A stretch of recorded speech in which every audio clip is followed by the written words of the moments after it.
Welcome back, folks. Now lately, there were a lot of hubbubs, a lot of discord surrounding the pay-to-win essence of recently released premium tier 8 vehicles, such as the Chrysler K, the Object 252U, in my opinion, the Rumtail Scorpion Waffenträger, and the Leckpanzer M41, the Black Bulldog, and not to mention, the STRV 81 about to be coming out soon, quote unquote, trademark. So two of these guys from the development team have came out and made an impromptu video discussing this whole issue of pay-to-winness or pay-to-win essence and how they're going to address it, how they're going to tackle it, and basically we're going to make our reaction from the videos and analyze it. So I'll talk about my opinions based on my past history of analyzing the game and the meta. So we'll take a look. Hey guys, so Thane and Milos here, coming to you from the Grand Finals stage. You can see there's a whole lot of work going right now. Everybody's cranking to get the Grand Finals ready, but you know, we know there's been some real concerns that have come up in the community recently around our premium tank strategy, and we wanted to take a minute to address that. Now, before we start, don't go apeshit on these two guys. They're perfectly normal guys. I know these two. So Thane right here is the product director for World of Tanks. Already realized him from previous videos. He's a pretty cool guy. He's from Chicago. He has a cool ponytail. He has a goatee, so he's pretty sweet. Awesome looking dude. And this guy is Milos. So he is this guy right here, Milos Jerebek. So he is the development director for World of Tanks. He basically develops stuff, I guess, or like the new mode. The frontline game mode is one part of his project. So he's part of that team. So don't go apeshit. Don't go like pointing fingers and just talk crap about these two guys.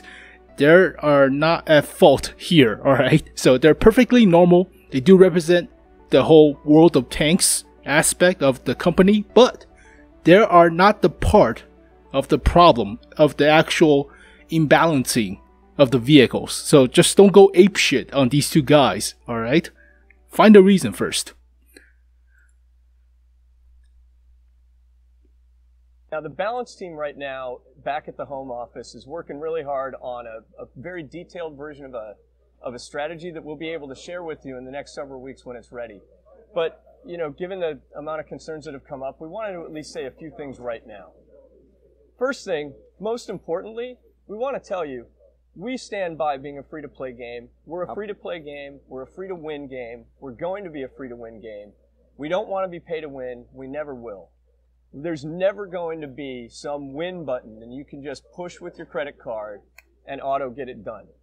You know, a good example from my perspective as a player is the premium ammunition, premium shells. Of course, you can go and just buy them straight. On the other hand, players who are actually playing a lot, they can just go and use their silver and their time to actually get these and be leveled with the guys who are actually paying. Yeah, and on the other hand, guys who maybe don't have the same kind of time, you know, family, other obligations, stuff like that, you know, they get to buy those shells with gold so that they can keep up. Now, realize that pay to win doesn't exactly mean you pay a lot of money and you automatically win. Skill also does come involved, but you have to also realize that there is a balance needed for those premium tanks. They're too good for their tiers. I mean, the Object 252U has better upper plate armor than the IS-7 due to the sloping. So basically a tier 10's hull armor on a tier 8. Imagine playing against that in a tier 6. I mean, yeah, that's kind of crap, right? So some aspects are more imbalanced than pay to win. So you have to focus on the balancing department more than the pay to win aspect. I mean, obviously some vehicles are not super good, right? Some vehicles need the balance, but some vehicles are overly buffed, like the Chrysler K, which doesn't need it. It's too good for its own tier, so balancing is more important than pay to win. If you balance everything, then there's no pay to win, right? So look at pay to win, but look at balancing overall. That's more important. Just my opinion, I guess. Yeah, so the premium tanks, we know that there are concerns, especially regarding the last two ones. Yep. The Defender and the Chrysler. Yes, in the old days, the premiums were always underperforming compared to the tanks on the other tiers. It kind of sucked. Yeah, well, sort of. During the last years, we actually started changing a little bit the strategy to focus way more on the strengths and weaknesses of the vehicles, instead of actually going with the premium matchmaking or just making them suck. Of course, the performance varies map by map. You know, Chrysler on, let's say, Himmelsdorf, wow, you are gonna have a fun time. On the other hand, Prokhorovka, Malinovka, not the best place to be actually. Well, technically, if you're playing on Prokhorovka or Malinovka, if you're playing a Chrysler K, you would have a better time than playing something like E100 or the Type 5 or the Type 4 or the Mouse, because they're slower. The Chrysler K has 20 horsepower per ton ratio with the same terrain resistance as a Comet, a tier 7 medium. So, alright. And look, in the meanwhile, remember, player skill is still always going to be the most important factor in this. Look, you get me, let's just say a not-so-great player in a defender, and Milos here. Well, you know, against you, I could probably go with TVP VTU, the tier 8 Czech tank. Yeah, it's not the best one, as you probably know, but I think I can actually manage somewhat if you don't hit the ammo rack by the first shot. Yeah, if I get lucky a few times. But, you know, chances are it's not going to go in my favor. Okay, so basically we have a situation, a hypothetical combat of a defender versus a TVP VTU, the tier 8 Czechoslovakian medium tank. Which vehicle would you put your money on if there was a bet? Yeah, obviously the Object 252U, no doubt. I mean, sure, skill is a factor, of course. I agree, skill is a factor, but remember, you have to balance the vehicles. If the vehicles are balanced, then skill comes into play. If the vehicles are not balanced, who needs skill? So for example, here is an analogy to help you understand this comparison. So basically, if you have a caveman with a spear on one side, if you have a modern day soldier with an assault rifle, M16 or AK-47, yeah, if the spear guy, the caveman, sneak up on the soldier and stabs him in the heart or in the head, yeah, he has the advantage. He will win the battle. So that's his skill. But how often does that happen when the dude has an AK-47 and he's gonna unload like 30 rounds of 7.62 into your face and you're dead? So yeah, sometimes the caveman will win. But the chances, the odds, the favorite are not good for the caveman, right? So balance. You have to balance the vehicles. TVP VTU. Exactly. And to be fair, the stats from the test servers and from the real game, they're actually showing that this is exactly how it's going. Alright, so before we continue from this point, let's analyze what he said. So they said that the TVP VTU is perfectly fine against the Object 252U. Well, let's take a look with Tank Inspector just to make a point, I guess. So here is the Object 252U. As you can see with upper plate armor, it's auto bounce, 130mm well sloped. Lower plate, 244, 235, 260 at the bottom. I mean, the only weak spot is the 150mm commander hatch and the loader hatch lip right here. The turret front, no, don't even think about it. Side skirts are also protecting the sides, so yeah. I mean, side armor is 166 sloped. It's 100 between the tracks. So let's take a look at the TVP VTU's penetration, just to prove a point. TVP VTU. So here is the TVP VTU tier 8 Czechoslovakian medium tank. It has a weaponry of 100mm, 88 or 105. The best penetration is 194.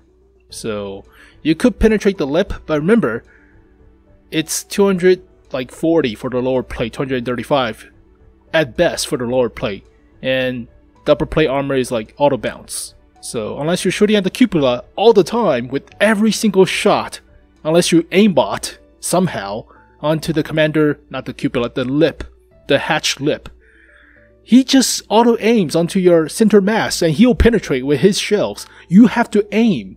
So judge based on the skill levels required. Yeah, you could win based on skill. You have to aim all your shots, penetrate all your shots onto the lip of the hatch in order to win. for every shot, and you have to dodge his shots constantly. All he has to do is point at center mass, right click to auto lock onto your center mass, and just fire when ready, and point his front towards you. Holy crap. I mean, if you are shooting gold shell, you have to use the 100mm, I guess, with the high explosive anti-tank. This should be high explosive, yep. So, yeah, it's skill, sure, but it's a caveman versus a modern day soldier. Sure, you'll win with a spear thrust to the heart, but how often will that occur? Not that much, right?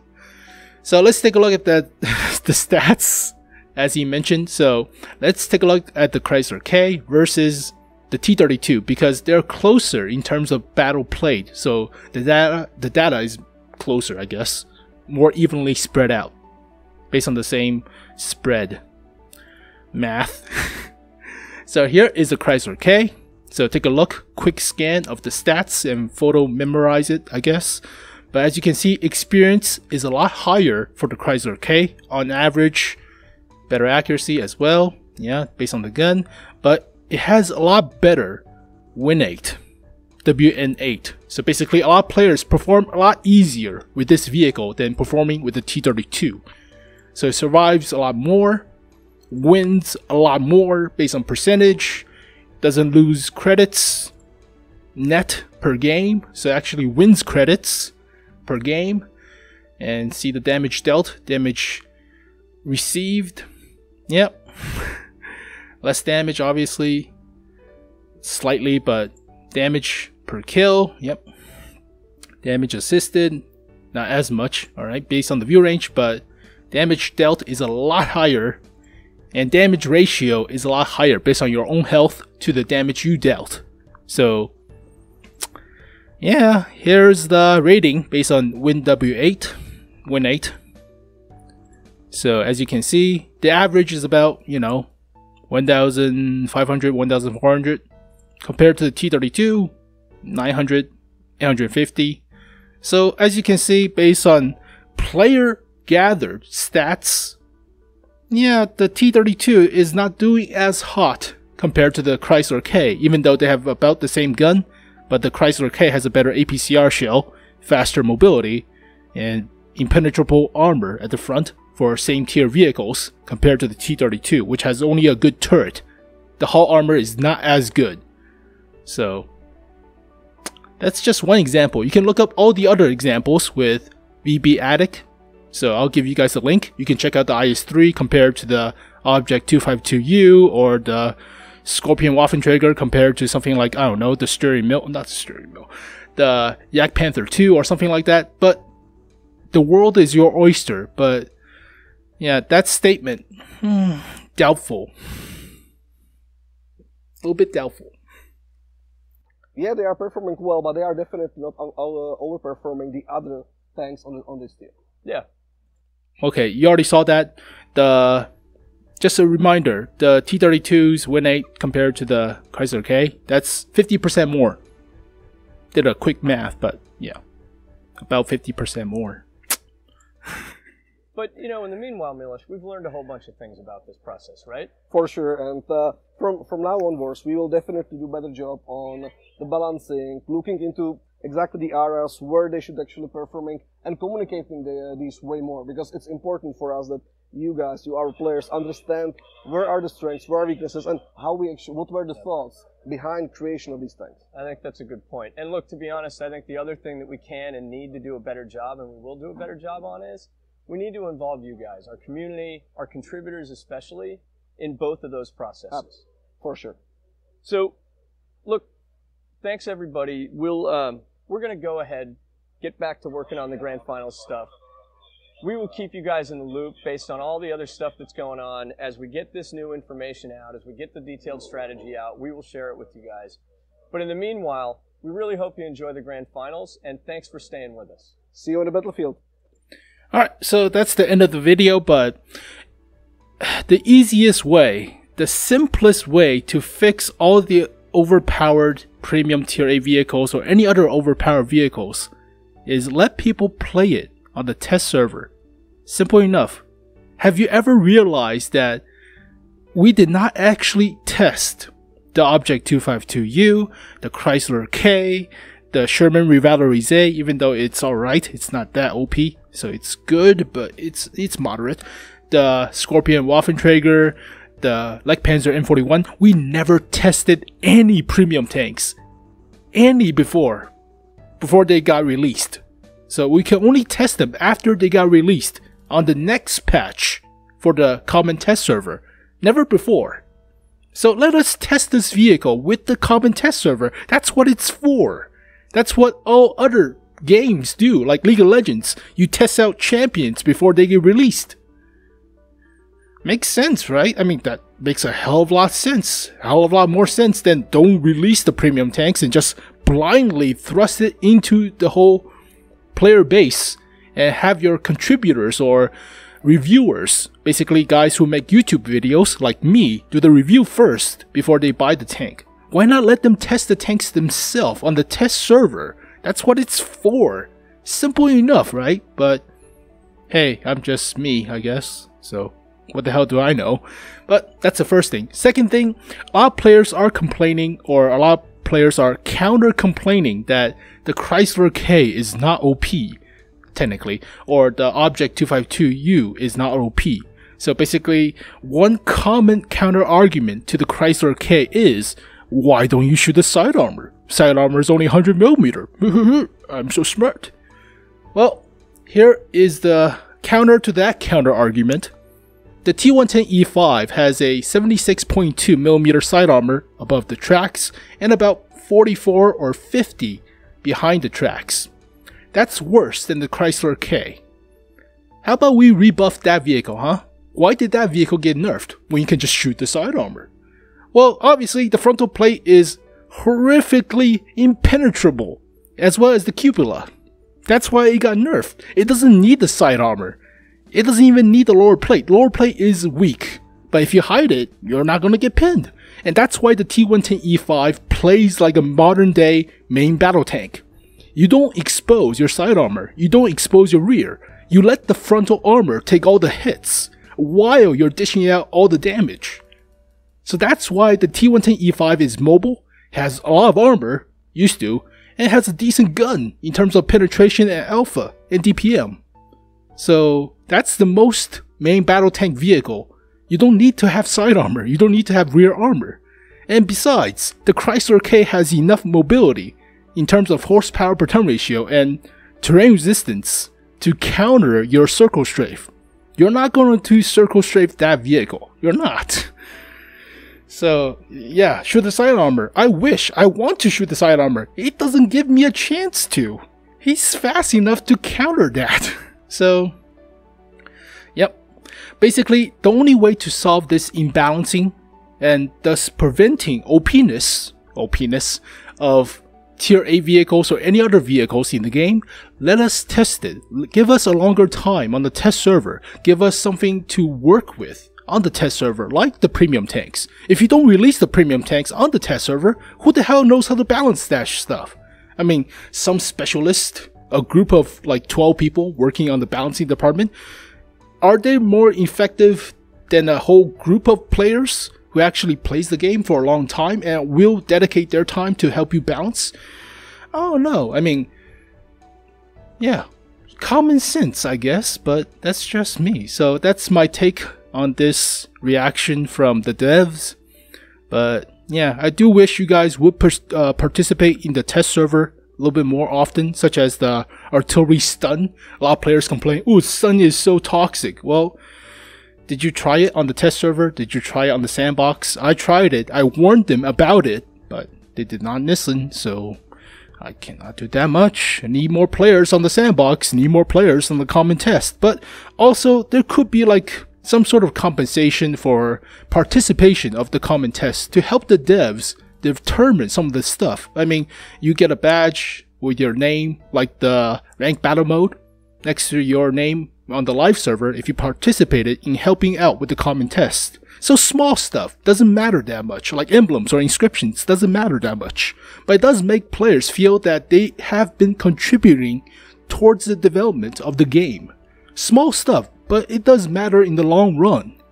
Doesn't matter in the terms of actually affecting the game per se, but affecting like their stats. But it does affect the development of the whole game. So that's my spiel on the whole subject, but hopefully no more OPS, OP-ness, tier 8 vehicles, but we're going to see the STRV 81, which is basically a Centurion Mark 1/Mark 3 with better horsepower per ton ratio and 250mm of turret armor. Wonderful. So here is the 81, just to show you my point. So it does have the crappy hull armor, similar to the... Did I just say Chrysler? The Centurion Mark 1/Mark 3. Did I say Chrysler Mark 1? I totally forget what I said. Oh well. But here is the STRV 81. So yeah, 254. What? Where the hell did you pull this number? Okay, fine. Numerical value is off the charts. Fine, whatever. But as you can see, it has a lot more horsepower than the Centurion Mark 1. Same view range, less camo, slightly. Not as much, but still slightly. But it's a premium tank too, so it makes more credits. Has a better shell velocity because it's APCR, but worse normalization because it's APCR. So 2 degrees compared to 5, but gun traverse speed is slower. That's moving up and down by 5 degrees, but so yeah, this is a premium tank. I think it's a lot better than the normal tank for the Brits at tier 8. It has turret armor, which actually means a lot for the Centurion, as well as this vehicle, the STRV 81, because you can go hull down, and that's what the vehicle is designed to do. But now, you can bounce almost any shots. Whereas for the Centurion Mark 1, you'll get penetrated on the side of the turret, because the turret front is not as strong. You'll get penetrated with every gun you meet at tier 8 onto the side of the turret. You can also get pinned by this little periscope for the gunner. So gunner port for the machine gun. And yeah, some parts of the mantlet right here has a hole. So that's my spiel, but hopefully you guys enjoyed this video. Hopefully you understand a little bit more about the game, I guess, about the meta, but that's my take on it. So thank you guys for watching. I'll see you guys next time. Peace.